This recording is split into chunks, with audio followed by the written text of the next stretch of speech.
Hello guys, I am Paul McWhorter with ExtremePreppers.com, and today I'm going to be talking to you about how to protect your chickens and livestock from predators. Now primarily I'm going to be focusing on chickens because they tend to be the most vulnerable, but it also goes for livestock in general. First thing I should say is that you have got, if you're going to have chickens, you've got to protect them. If you don't take very seriously this issue of predators, you will lose your flock. Might be sometime in the first year, or it might be on the first night.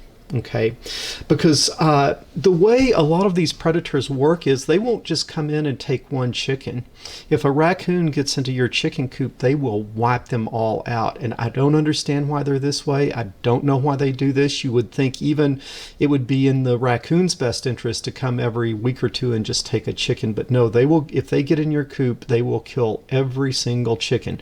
Maybe eat the liver out of one of them and then just kill the rest of them. And so it's a really devastating thing. I had some friends recently that got a flock of chickens, built a coop, put the chickens in the coop. First night, they didn't have that coop secured well.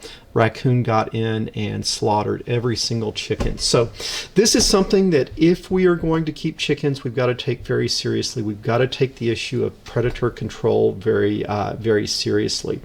And so we want to protect our beautiful chickens. And what I'm going to describe to you today is a layered approach. It's an approach where we have sort of layer upon layer upon layer upon layer of protection to protect our beautiful chickens from the predators. Now I'm going to show you what I've done. This has been very effective for me. I basically don't have a predator problem. I might lose 1 or 2 chickens a year to predators, but when I do, it's usually because I've gotten lazy and I'm not doing the things that I'm showing you here. I'll lose a chicken. Oh man, I gotta start paying attention to this again. And so I'm going to be describing to you layers of protection to keep the predators out of your flock. I've gone to some pretty great lengths to protect my chickens. And as you're watching what I'm doing, I would just encourage you to do. I would encourage you to do as much as you can do, but don't be intimidated if you can't do everything that I've done and you can't do everything to the level that I've done. Just look at this and see how many of these layers can I incorporate. It's like I had a friend that used to tell me, don't let what you cannot do keep you from doing what you can do. So if you can't do all of these things, well then do the ones at least that you can, or do the best you can on as many of them as you can. Okay, so what I would say is the first thing to protect your flock is, if you look at your homestead, the first and most important thing that you can do is to secure your perimeter. Okay, secure the perimeter. And we do that with a fence. And what I have seen is that one of the biggest mistakes that preppers and homesteaders make is to buy a bigger piece of property than what they can effectively fence in. Okay, and so what I would say is that you would be much better off buying 5 acres that you can put a fence around than buying 10 acres and then not having the money to build a fence. Because without a fence, if you're moving into an area with the idea of prepping or homesteading, without a fence, you're just sort of dead in the water.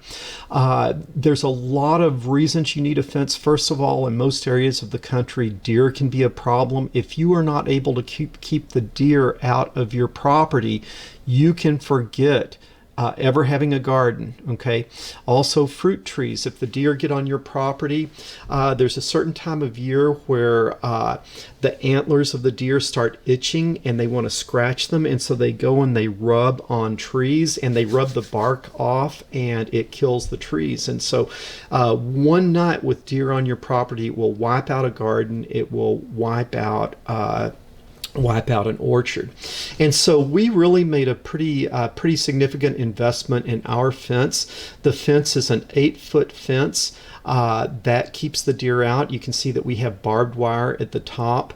We have the no climb fence, which means the little squares are about 2 inches apart instead of 4 or 5 inches apart, and that way a person can't just get their feet in and climb over it. I'm not saying that this is an impenetrable barrier to keep people out, but I'm just saying be easier to rob the guy next door because you don't have to deal with this fence. And so you're not creating an impenetrable barrier to either animals or people, but you're just saying, hey, it'd be easier to go over there than deal with this this fence. And so the fence should be high, 8 foot if you want to keep deer out. You should have the tight spacing. The tight spacing on the wire mesh is harder for a person to climb over, and it's not something that a varmint could just go right through. And if you get the large spacing on the fencing wire, that's transparent to varmints. They just go through as if it were not even there. And so I would encourage you as best you can to as you're looking at doing homesteading or prepping, to build into the budget the funding needed to build an effective fence around your property if it doesn't have one already. I'll tell you that when I bought this piece of property, our homestead is 10 acres.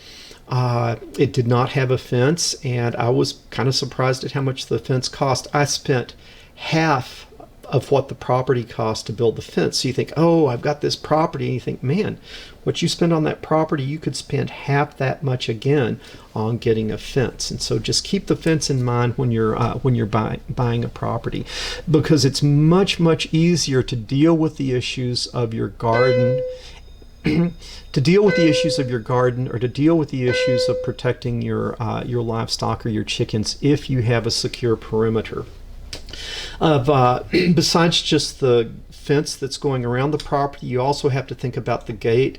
I actually had a fairly nice gate built with an automatic opener, and again, don't be intimidated. You might not be able to do something like this, but what you should do, which I'm going to show you here, is you should be very careful to keep your gaps very tight here at the gate. So you can see down underneath I've got a very small gap, and then going up the side, so I've got sort of a tight seal on my gate, because you don't want to have just an easy place for the varmints to come in. And so I've, as much as I could, try to pay close attention to my gates to not give easy access to varmints. So if you want to protect your chickens, number one thing that you should do is secure your perimeter. As best you can with the resources you have, secure the perimeter. Second thing that you want to do is you want to patrol the perimeter, because a fence like this, even though it has very tight spacing, this fence is not impenetrable. And so what you need to do is you need to patrol your perimeter. And as you're patrolling your perimeter, what you want to look for is you want to look for things like this. And what you can see here is you can see that there is a place that a varmint has dug underneath the fence, and you can see this little scoot place where they are scooting under the fence. And do not be deceived, a huge varmint can go through a very small space. I swear, if you have a 2-inch gap, a coon, a large big old mama coon, can crawl through something that's no more than about a 2-inch gap. So when you see these little things like this where an animal has scooted under your fence, you need to deal with it immediately. So I actually did this yesterday. You should patrol your perimeter every couple of weeks, or if you're starting to see signs of varmints, maybe every couple of days. But I went, and for the 10 acres that we have, I walked the perimeter yesterday, and I probably found 20 places like this that animals had been scooting under the fence. Now there's different things that you can do. What some people will do is they will put a snare. And a snare is basically a little loop of cable. You can buy them on Amazon, and then just hook them and leave the snare over the opening. Animal scoots in, the snare catches them, and the snare usually kills them, because it, as the animal tries to get away, it tightens down on them, and then it usually kills the animal. One thing I'll kind of say is that if you're going to raise chickens, you kind of probably need to get to that point in your mental thinking where you're willing to kill predators. I just don't know a way of having predators and chickens live in harmony together, and I don't know a way of getting rid of the predators without killing them. And so I'm not arguing what you should think or how you should believe about killing these predators, but what I'm saying is that you're probably going to have a pretty tough time raising chickens if you're not willing to deal with the predators by killing them. I will tell you that I do not use snares, and the reason that I don't use snares is a lot of times what might be coming under the fence are house cats and the neighbor's cats, and I'll tell you, I don't like cats very much, and neighbors' cats out prowling around the neighborhood at night are really a nuisance to me. I wish people would not let their cats. I don't like cats, but at the same time, I want to be a good neighbor, and I don't want to put something out that would kill the neighbor's cats, and so I don't put snares on these places in the fence because I don't want to kill the neighbor's cats. As much as they annoy me, I want to be a good neighbor. Okay, I got a lot bigger issues to worry about than trying to kill my neighbor's cats. So I'm just going to live with the cats, and I'm not going to put snares there. So what I do when I find these things is I cover them up. And so what I'll do is I will get some really big rocks, and then I will pick those rocks up and put them where the place where they've crawled through. And more than just a few little rocks, I mean some really big rocks where, again, I don't know, a raccoon might be able to knock those rocks over and get through. It's not impenetrable, but it's just telling the raccoon, hey, go somewhere else. Don't keep crawling under my fence. Go somewhere else. And if every night the raccoon has to dig a new hole, he'll get tired and he'll start going somewhere else. So what I do is I find these places where they're scooting under, and then I'll cover them in with some pretty big rocks where they won't come back there again. And again, I haven't done this in a while. It's probably been about it's been about a year since I've done this, and so I had some places that I had to deal with. Okay, here's another one that you can really see very clearly that something has dug very recently and has come under the fence. And so same thing, I come in with some rocks and cover it up. I threw some more little rocks and big rocks around. And over time, you'll start kind of dealing with the problem area, and over time, you'll kind of get your fence to where it'll almost be impenetrable. This is kind of like a lot of my fence line looks like. You can see that I'm getting a pretty nice rock barrier down there on the bottom. If you really wanted to make your property impenetrable to varmints, besides the things that I've shown here, you could get like chicken wire. Let's say the chicken wire is about 2 foot high roll of chicken wire. Bend it where you have like a foot, and then secure the vertical part to the bottom of the fence, and then the horizontal part throw rocks on, and that will really create something that they won't want to dig through. So I haven't gone to that effort yet, but what I have done is just focused a lot on keeping the rocks piled up around the fence line, keeping the holes plugged. So step 1, secure the perimeter. Step 2, patrol the perimeter, keep those holes, keep those trails from developing for animals to come in and come out. Okay. The next thing that you want to do is you want to sort of make your property inhospitable to varmints, like make it where it's not a place that they would really want to live. And what you want to do, I would say, is you want to kind of keep the brush knocked down and not have little piles of rocks and brushy thickets. You don't want to have thickets where it would be a very attractive place for a varmint to come in and to build a little home. And so what I try to do is I try real hard to keep my property clean. It's in the middle of winter right now, so the grass is dry, but you can see that I've got grass, and I've got some nice native trees. I keep the trees trimmed. You can either do that with clippers or you can do that with a goat, but keep the lower branches trimmed, where if you look at this, varmints are very reclusive animals. They like to hide. They like to burrow in. They like to not be exposed out in the open. And so when you have your property cleared like this, first of all, it's great for grazing. If you have some sheep or some goats or things like that, it's great for grazing. You keep those stickery bushes knocked down and you just have grass. And so that's something that over the years I've cleaned this property up. When I got this property, it was just one big massive thicket of prickly pear, stickery bushes, tassajia, every cactus that you could imagine, and just huge rocks everywhere.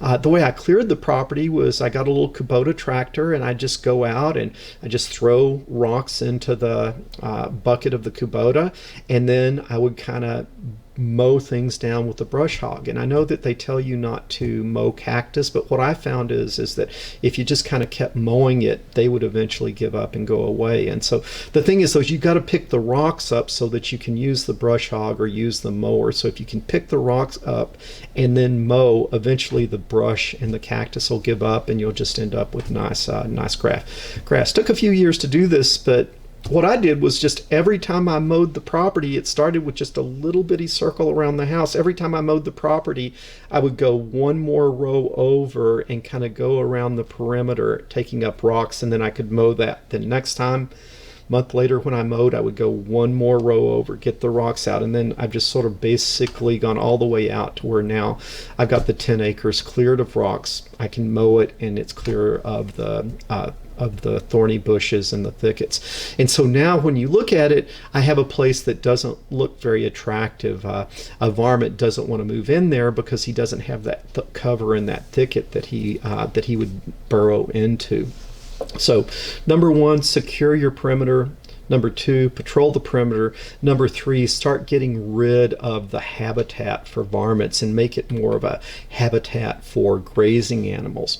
Then you've got to also look for problem areas. So I kind of went around yesterday looking for problem areas of places that animals could burrow in and show you a few of the things that I found. I've got a little portable storage building where I keep things for the greenhouse and keep things for the chickens, and just basically a nice little storeroom.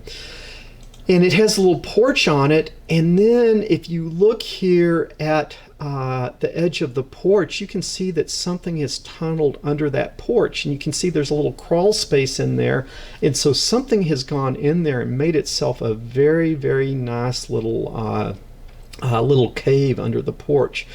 What I really should have done, and what I'm going to do now, is in this area I need to get the animals out from under the porch, but then just put rocks down, put that barrier around where they won't just tunnel under that 2x6 or 2x4 and end up making a little cave under there. And particularly as winter starts setting on, that's when they really are looking for a place. A lot of these varmints, they might not technically hibernate, but they sort of quasi-hibernate. They're looking for a place to kind of hole up for the winter, and so a place like this they're gonna go to. And this is really particularly dangerous because you usually have buildings like this very close to your chicken coop, and so when something like this is close to the chicken coop, they're sitting there, they're seeing the chickens out there, and they're getting kind of hungry because the winter is set in, and they see those big fat juicy chickens, and then they'll start doing things that maybe they normally wouldn't do. Normally these varmints don't come out until it's completely dark. So what we have is that our chickens, it's their natural behavior about dusk, before dark, but right about dusk, right about sundown, to skedaddle and to get in their coop. And then we, as the caretakers of our animals, go and close the coop. Okay, and so the chickens know to go into the coop, we close the coop, and then that's all secure before the dark fall happens, with the dark fall being then where these predators come out, these varmints come out. And so normally your chicken's instinct is to go in, you close the door before the varmints come out. But if we have something living here underneath here, sitting there watching our chickens, they will exhibit a behavior of, okay, right about dusk as the chickens are start going in, they will run out and they will snag a chicken. And so we have lost chickens in that sort of dusk and dawn time frame, and probably usually it would be an animal that's found a place to hole up near our chicken operation. So something like this I think is really important to deal with. Also, if you look at the back of this portable building, you can see that there is a gap. Oh, and that's probably an 8-inch gap. And so if you look at this, there is no telling what I would find living underneath here. I mean, they probably have burrowed in. They probably have TVs and VCRs and lounge chairs. I mean, they've got that probably all decked out under there. And so you can see what I really need to do here is I need to put a metal skirt around the bottom of that portable building, or go in and stack flat rocks so that I could keep this from being a very tempting place, because that is out of the weather, it's out of the way, it's secluded. I mean, this would be kind of the ultimate place for a varmint to spend the winter. And so this is something that I've really got to deal with very, very quickly. Another thing that you want to be careful of on your property is rock piles. And I also found a rock pile on my property because, as I said, I cleared off these rocks. And when I cleared them off, I just put them in one huge pile. The pile is probably 40 feet across and 15 feet high, of just from this 10 acres. All these rocks, I put them in a pile. Well, if you look at that, there's all these nooks and crannies for the varmints to come in and burrow into. So I really need to deal with that. I've kind of gotten the rocks cleared off, and so I need to contract with someone with a big front end loader and dump truck to come and just haul those rocks off, because that's just perfect habitat for varmints to come in and make a home in. Okay, so what are we going to do? We're going to secure the perimeter. We're going to patrol the perimeter. We're going to clear off the brush and try to destroy the habitat that would be a friendly place for the varmints to live. And we're going to try to change that more into a habitat for grazing animals, or a habitat for to make a nice garden, or habitat for chickens, but not a habitat for the raccoons and the possums and the fox and the skunks and those types of things. Okay, another thing is again, a lot of the problems that you're going to have with the varmints are sort of as you're going into winter time, and then as it starts getting cold and it's harder for the chickens to find the natural, or harder for the varmints to find the natural things that they would be eating or scavenging. So another thing that's just very much of a magnet for varmints can be your chicken feed itself, okay? Because if you think these raccoons are out trying to eat the bark off of something, or trying to dig and find a little morsel, that's pretty slim pickings. And if you look at this nice, relatively high protein chicken feed, man, that is like prime rib for the raccoons. And so the fact that you are putting these chicken feeders out, that could be the thing that it's not just drawing the varmints to your property, it's getting them to set up shop right there with the right there by your chicken coops. So what I would say is that's a real good practice would be at night, if you can take your chicken feeders and put them inside, put them in either inside the chicken coop, or put them in a place that the varmints can't get to them. Because if you leave food like this out and these varmints find a little place to set up camp, to set up their burrow or their home near the chicken coops, they're going to be going out there and eating. They're going to be noticing the chicken, and they're going to be thinking about that big fat chicken. And then they're going to do one of those things, like I say, is to behave in a non-characteristic way and come out in the light before it's completely dark, and they're going to snag one of your chickens. So if you can put your feed away, or even better, if you can put your feed and water away, that would really help make your area not a place that the varmints want to set up shop, put their home in. Okay. So we secure the perimeter, we patrol the perimeter, we try to get rid of the habitat for the varmints. We don't leave food laying around that would attract them in. Similarly with your garbage, don't leave your garbage out in a way that would be attracting varmints in.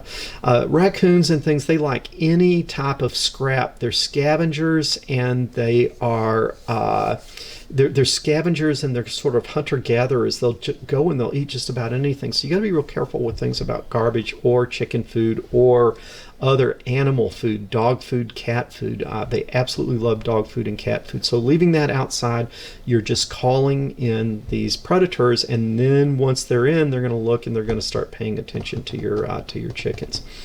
Final level of protection, and this is sort of the part of your operation that has to be impenetrable, is the chicken coops themselves. And you can see here I've kind of gotten the picture 3 chicken coops, and this one is a rather small one. It's small, but you could probably comfortably get 15 chickens in there. It's very space efficient. And then you can see outside I've got this little chicken run. And that's just so that if they want to come out in the morning before we've gone out, had a chance to go out and open it, they've got a little yard that they could run around in. But this needs to be absolutely impenetrable. So what we use the hail screen. It's the screen that has the very, very tight little spacing, like 1/2 inch. We don't use the chicken wire. First of all, that can let snakes in. And second of all, it's just not that strong. Actually, with chicken wire, a raccoon can kind of gnaw its way or break its way through the chicken wire. The hail screen is very tight and very, very secure. The other thing is that you've got to secure it on 8 sides, not just around, because they can crawl over, and not just around and on the top, because they are extremely effective diggers. And you might think that you're really secure on the ground, but they will just go right under there. They'll get in the chicken coop, and like I say, if they get in the coop, they will kill every single last chicken. It's not a thing that they just grab a chicken and eat it. No, they kill every single chicken. It's like, I don't know what's going on, but they just go crazy. They'll kill every single chicken. So you have to have this final level of defense to be absolutely impenetrable. And for it to be impenetrable, you have to understand, particularly with all of these varmints, but they can get through something probably as small as 1 inch or 2. And so you can't have any gaps either under the fence or where the door is or where the window is or where the eaves come down. A tiny little gap a varmint can get in there. So you have to be absolutely impenetrable, and no gaps in the fencing, no gaps where the fencing connect to the coop, and no gaps anywhere on that coop. Has to be absolutely impenetrable. The other thing about the raccoons is you've got to understand that the raccoons have thumbs. Okay, the raccoons have thumbs, and so if you have a little latch and put a wire and kind of wrap it, that raccoon can go and he can unwrap it. So you have to have something that is very, very secure. I have a little latch that comes over and a little carabiner that goes in, and it hooks and snaps, and I found that that is secure. But don't underestimate the ability of the raccoon to use his hands to open something just like you use your hands to open it. You know, the skunks and some of the other ones aren't so bad about this, but the raccoons are really notorious about undoing a latch, and just like you would open the door, they open the door that way and get in. So make sure that your latches are very, very secure. And so we've got these such that they are pretty much secure. This is a small chicken coop, probably hold about 15 chickens. The other thing is secure the windows, right? You know, you don't want the raccoon coming and pushing a window open, and so we put this hail screen over the window, and we have it completely secure, that so there is no way that a raccoon is going to get in there. And in the winter, we like to leave the windows open for ventilation, and so this hail screen will, in the summer, keep it open for ventilation, and so this hail screen will keep the varmints from crawling in. If you just had normal screen, man, they will go right through that, and even the chicken wire they can go through. So I like the hail screen. This is another one of our chicken coops. This is a bigger one that we just built. This would probably be suitable for 60, 75 chickens. Again, you can see that we have a nice run here. Okay, you can see the nice chicken run, so the chickens can come out in the morning and sort of peck around there. I mean, we get up early and we usually let them out right at dawn, but if they're up earlier before us, they have a secure area that they can walk in. And then right here, this little gate is where we secure the chickens. Then you can see also here we've got the water, where we can just put the water in there at night, so we're not leaving water out for the varmints. And also right in that run is a good place to put the chicken scratch. And so again, we have this very secure up here on the windows. And so if there's kind of like your last line of defense is you have got to secure that that coop. It's got to be impenetrable.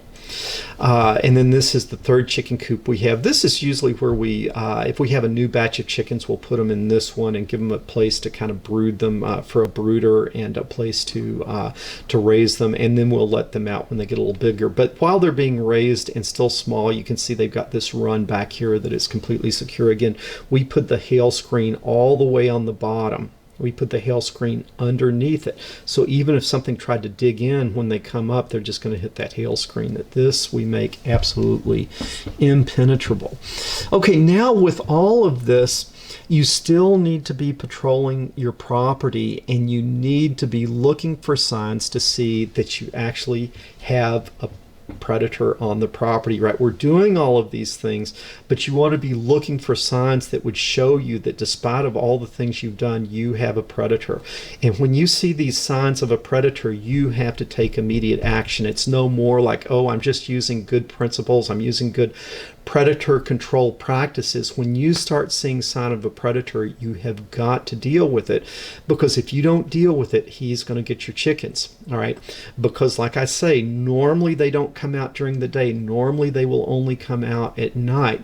But when he's getting hungry and he's seeing those chickens, those big fat plump birds that you have, he's going to make a move in the daytime to get one of them.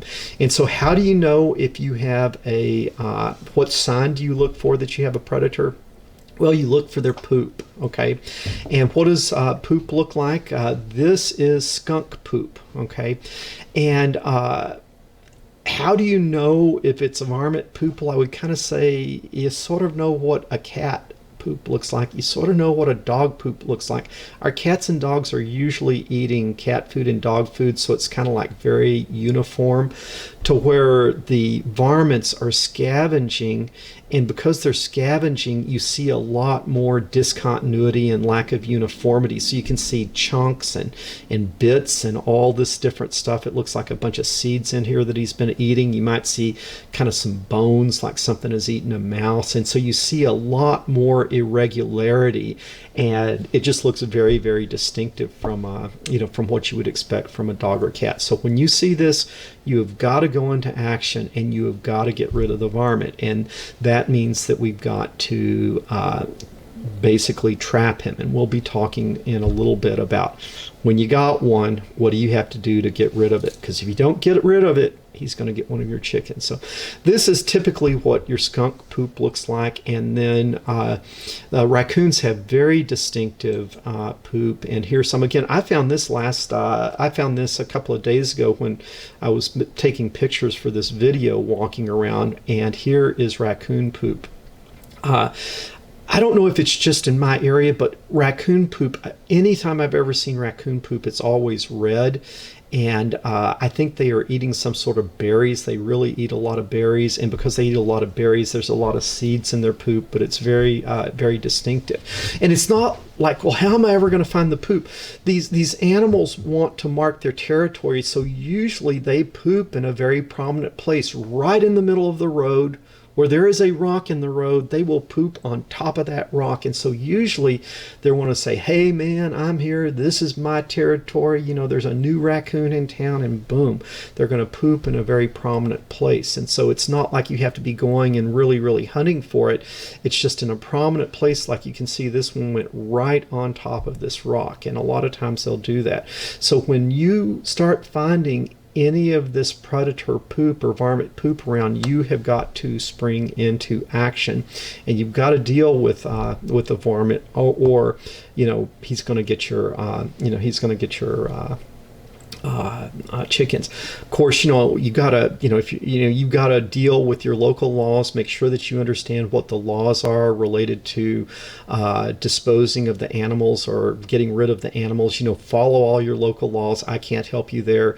If you're using a gun, follow gun safety. Can't help you there. This isn't about safe firearm usage. This is not about following the laws, but I'm saying within the laws and within good safety practices that you have to learn somewhere else, you have got to deal with the predators. So one way that you can deal with them, which is a pretty good way, is a live trap, and this is a great live trap that I use. If you go to my website, there's a link below, extremepreppers.com. I'll have a link to the live trap that I use.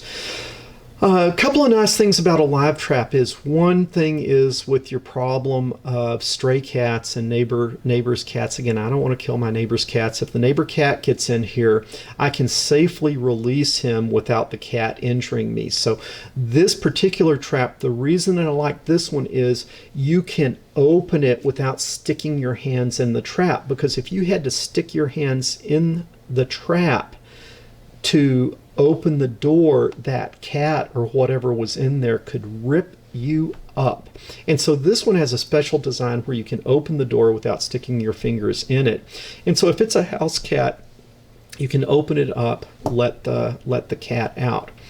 The other thing I like is this is a large trap, and I really recommend when you get a live trap, going bigger is better than going smaller, because a small animal will go into a big trap, but a big animal will not go into a small trap. And I initially had a live trap that was a smaller one, and what I found is that the coon could go in and could get something, or a larger animal could get something, and when the door snapped, its tail would still be under the door, and then that would be enough that it could get out and open the door. It's got to close all the way in order for it to latch, and so you really want one of these larger traps.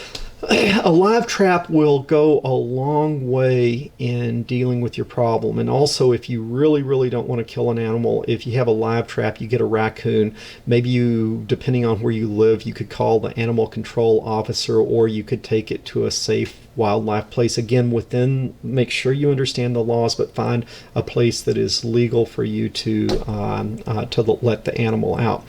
But like I say, a couple of days ago, as I was taking the pictures for this, I found this skunk poop, and so what I did was, night before last, I set the trap. And what I've found is the best way to bait the trap, the best kind of universal bait to use, is sardines. And so what I'll do is I'll get and don't get expensive sardines, get the cheapest sardines in oil, the stinkiest nasty sardines that you can get the can. And what I like to do is just kind of barely open it, just partially open it, and then I toss it all the way to this end. This is the door. Okay, and toss it all the way to that end, so you make sure that they go all the way in to step on the paddle.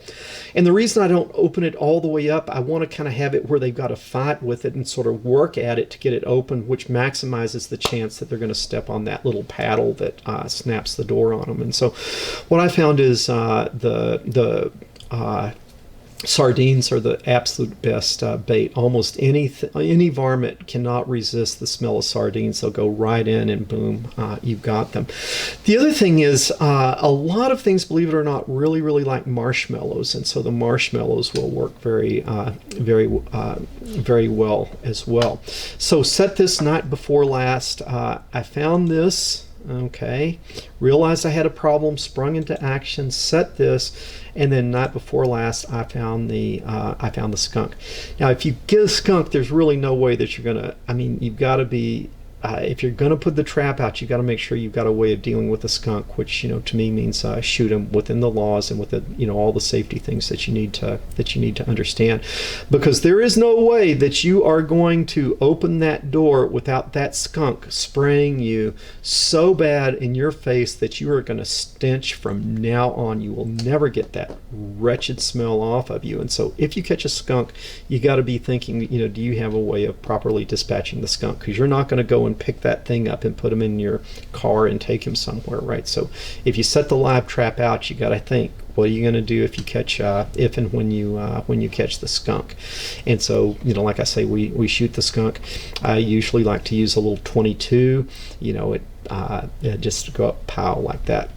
Some people use a shotgun.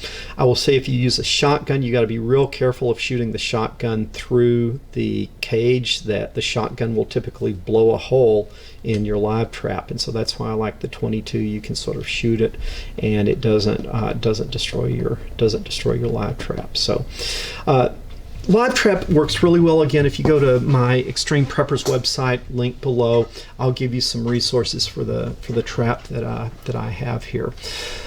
The one thing is that you'll find is that these varmints a lot of times will kind of travel in a little family, especially raccoons. There'll be mom and dad and little baby raccoons, and then you'll have Uncle Joe, and they kind of travel as a little bit of a family. And one of the issues with the live trap that I've found is that if you put the stuff in on day one, man, Uncle Joe, he just goes right in, he dives in, boom, you get Uncle Joe. Well, those other raccoons are not stupid. You set it the next night, they remember, hey, Uncle Joe went in there, we never saw Uncle Joe again, and they will not go in, even with the tempting lure of the sardines. They are smart. They learn, Uncle Joe went in, we never saw Uncle Joe again, and so they will not go in. And so if you have just the live trap by itself, once you get one, then you might still have the family. You might still have the family living in the area, and it might be they might be hard to deal with. Also, let me say one other thing, that sometimes you might have raccoons that are varmints that are living in the area, and the family is living in the area, and they're there kind of then every day they're there. But also sometimes they sort of travel in a circuit, and so the animals sort of have a circuit, and they might only end up at your property every 3 or 4 days. And so when you set these traps, you've got to set them every night for a week, because it might be that they are just sort of traveling a circuit and might just get around to you every 3 or 4 days. Okay. What do you do when you capture a raccoon and then the other raccoons don't want to go in? Well, there's a couple of other things. You have other traps, other ways that you catch the varmints besides just the one. You have a multi-pronged approach. And then the other thing is you kind of make the trap look different. And so what I would suggest is, if you're going to stick with the live trap, what you could do is put the live trap in a different place. Maybe like put it right up against this wall, and maybe put like a tarp over it, and maybe put some stuff around it, but make it look visually different. Okay. The other thing that I found that you can sometimes do is you can sort of lure them back into the trap. And so let's say Uncle Joe gets caught in the trap, and they remember they don't want to go in that trap because Uncle Joe got caught in it. So what you do the next day is you just put some marshmallows, not in the trap, but you have the trap open, you just put them there by the door, and they think, well, we're not going in, it's right there, I'm not going to touch it, it's just right there, and they'll reach over and they'll get those marshmallows. Okay. Then the next night you put the marshmallows just right at the opening where, all right, well, I'm not going in, I'm just reaching in. Okay, couldn't go wrong, just reaching in. Okay, and then they reach in and they get them. Then the next night you put them a little further in where they really have to reach. Okay, I'm not going in, all my feet are still outside, I'm just going. And then you kind of just move them further and further back, and you can kind of lure them back in there if you were patient. But it does take a lot of patience. So kind of that luring them back in, moving the trap to a different place, making it look different. Like if you have a bush, sticking it back in a bush and just having the opening come out looks like a little cave in there. So move it around, make it look different. The other thing I'll say is that for raccoons, skunks, possums, varmints like that, you really don't have to worry about your scent. They're not going to sense your scent. Your scent is not going to bother them. All you got to do is throw something in there that you want. For some of the other things, like a fox, they're they're very cunning animals, and you have to be concerned with your scent. That they're very hard animals, and I'll talk about fox a little bit later. There's a different type of tracking. You know, I don't want to talk about the morality of it. I just want to talk to you about, you want to raise chickens. If you're going to raise chickens, you have to protect them from predators, and these are some tools you can use. You can let your own conscience guide you. I'm not putting these forth as things that I think are good or saying that you should do these things. I'm just showing you your options, and then within your conscience and your worldview, you've got to decide whether you want to use them or not. One option, live trap. One option, live trap, let them go somewhere. Another option, live trap, shoot them.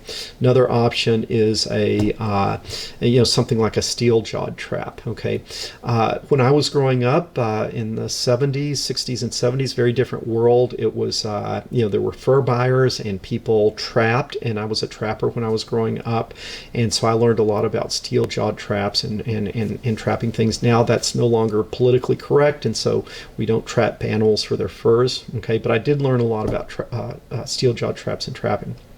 I do not like using steel-jawed traps, the traditional steel-jawed traps, for predators, because you can catch your neighbor's house cat in them. It's too easy to catch a neighbor's house cat, and if you catch your neighbor's house cat in a steel-jawed trap, you're not going to be able to let it go, because to let it go, you've got to go up and you've got to grab the jaws to open them up, and the cat would rip you to pieces. And so the difficulty of using a steel-jawed trap, you might have just objections to it, because you wouldn't want to do that even to the varmint or the predator.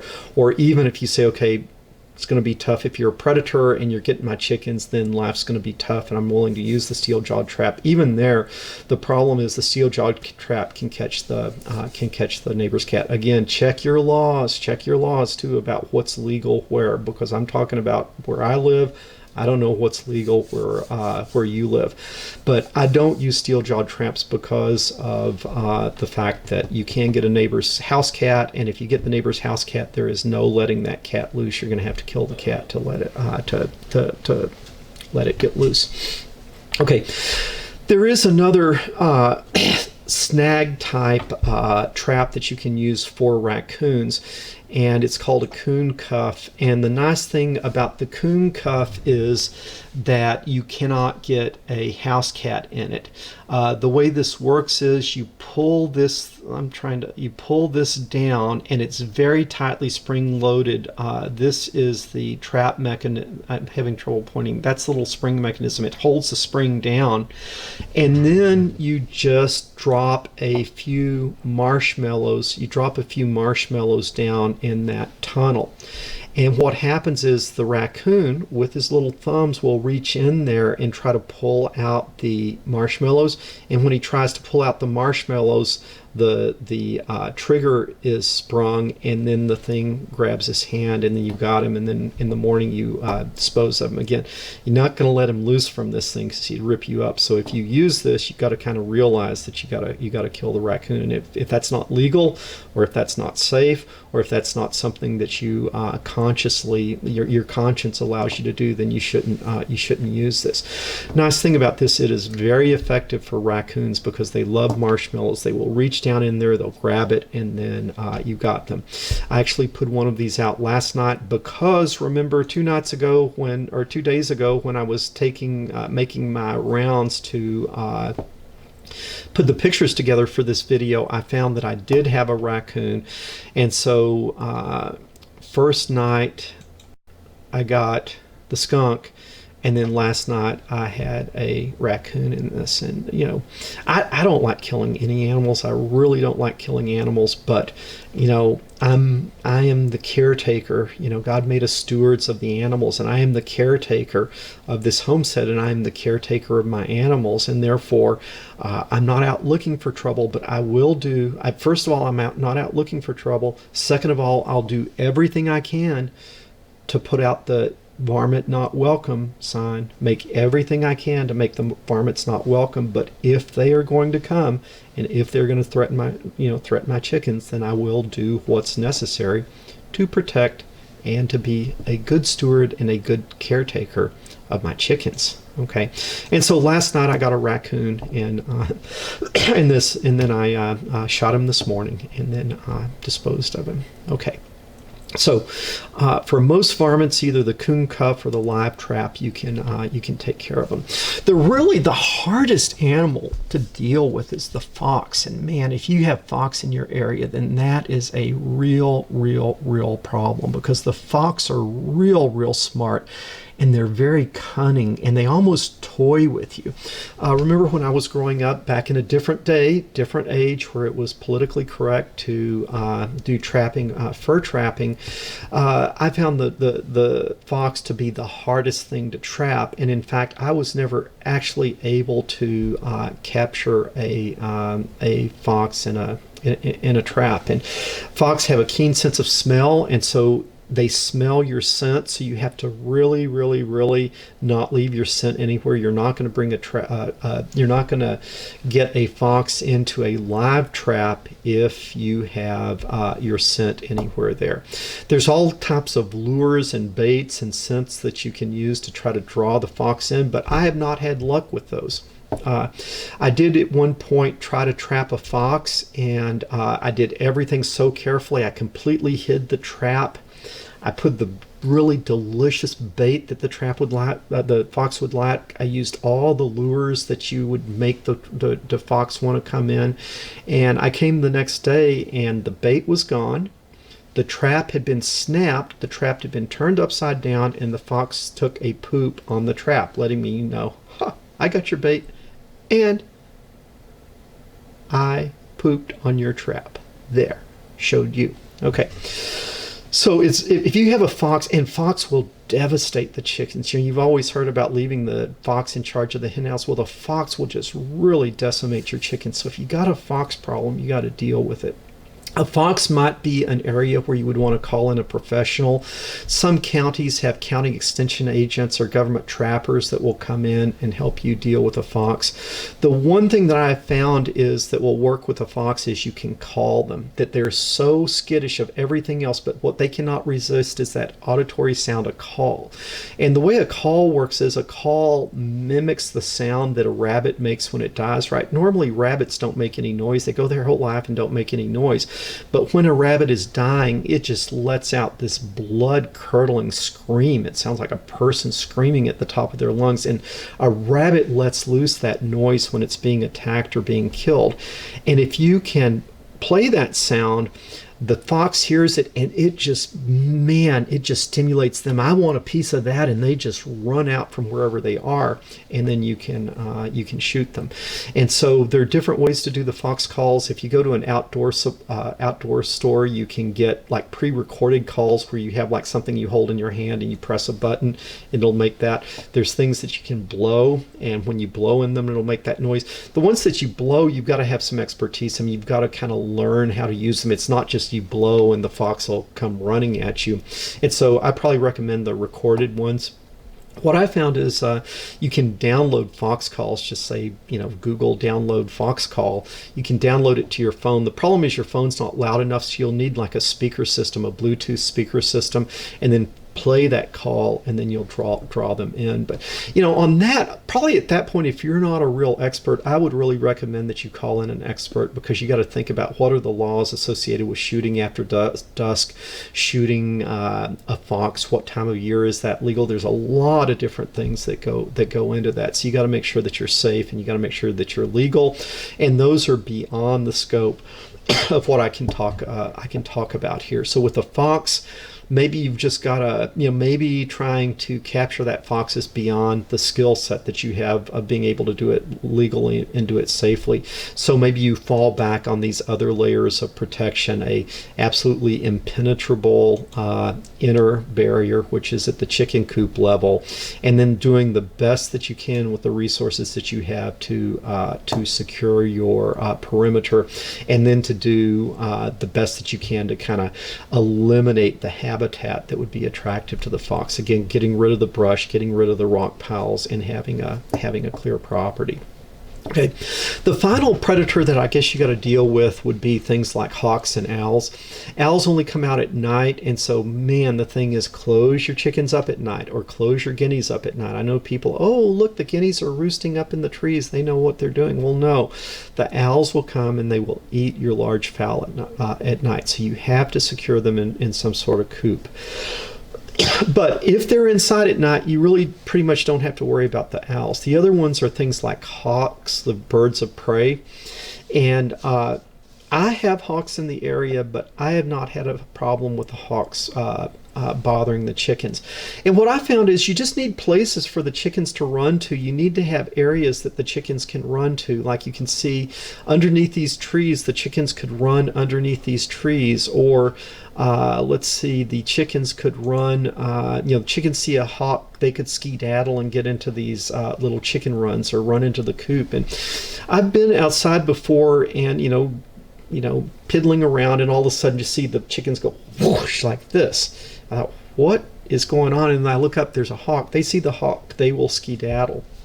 The other thing is, I think that if you have a lot of indigenous birds, like we have a lot of dove and we have a lot of wildlife, then you have natural food for the hawks, and I think they'd just as soon scoop down and just pick up a nice juicy dove and not bother with your chickens. So I've really not had a problem of losing chickens to hawks.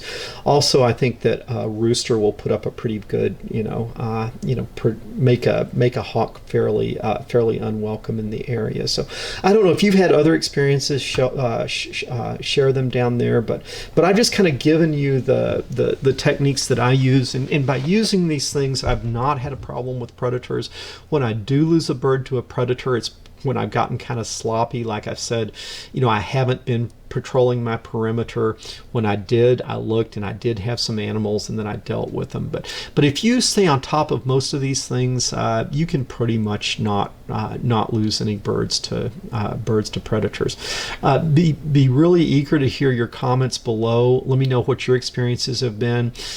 Give me other suggestions of things that you've seen that worked. And remember, what I'm telling you is it is your responsibility to know the laws in your area related to predators, to know the laws related to use of guns, and the safety issue related to the use of guns. Those are your responsibilities. I have not talked of those things. If those are not some things that you are comfortable with or good at or expert at, you need to use the live trap or hire someone to come in and deal with your predator problem. Okay, Paul McWhorter with ExtremePreppers.com. If you like this video, think about giving us a thumbs up. Think about subscribing to the channel. Also, I've had a you notice that I'm taking pictures and coming inside to make the videos. I'm having a real problem with audio quality outside, with wind noise, and I'm trying different audio equipment, but I've just not been able to get good audio. And you've noticed on some of my earlier videos just really terrible audio. Until I get that audio problem worked out, I'm probably going to keep just taking pictures and then coming in here where you can hear me more clearly. But I'd love to get out there and kind of show you right in the field, show you what I have going on. Going to be making some more videos. I'd really like to go in and start sharing with you some of the work that I'm doing inside the greenhouse. Love to talk to you about some of the solar and wind projects that I'm doing for generating electricity. So hope you guys will keep coming back. Leave your comments. Let me know the things that you would be interested in me covering in more detail. Paul McWhorter with ExtremePreppers.com. Hope you'll check into the website, and we will talk to you guys later.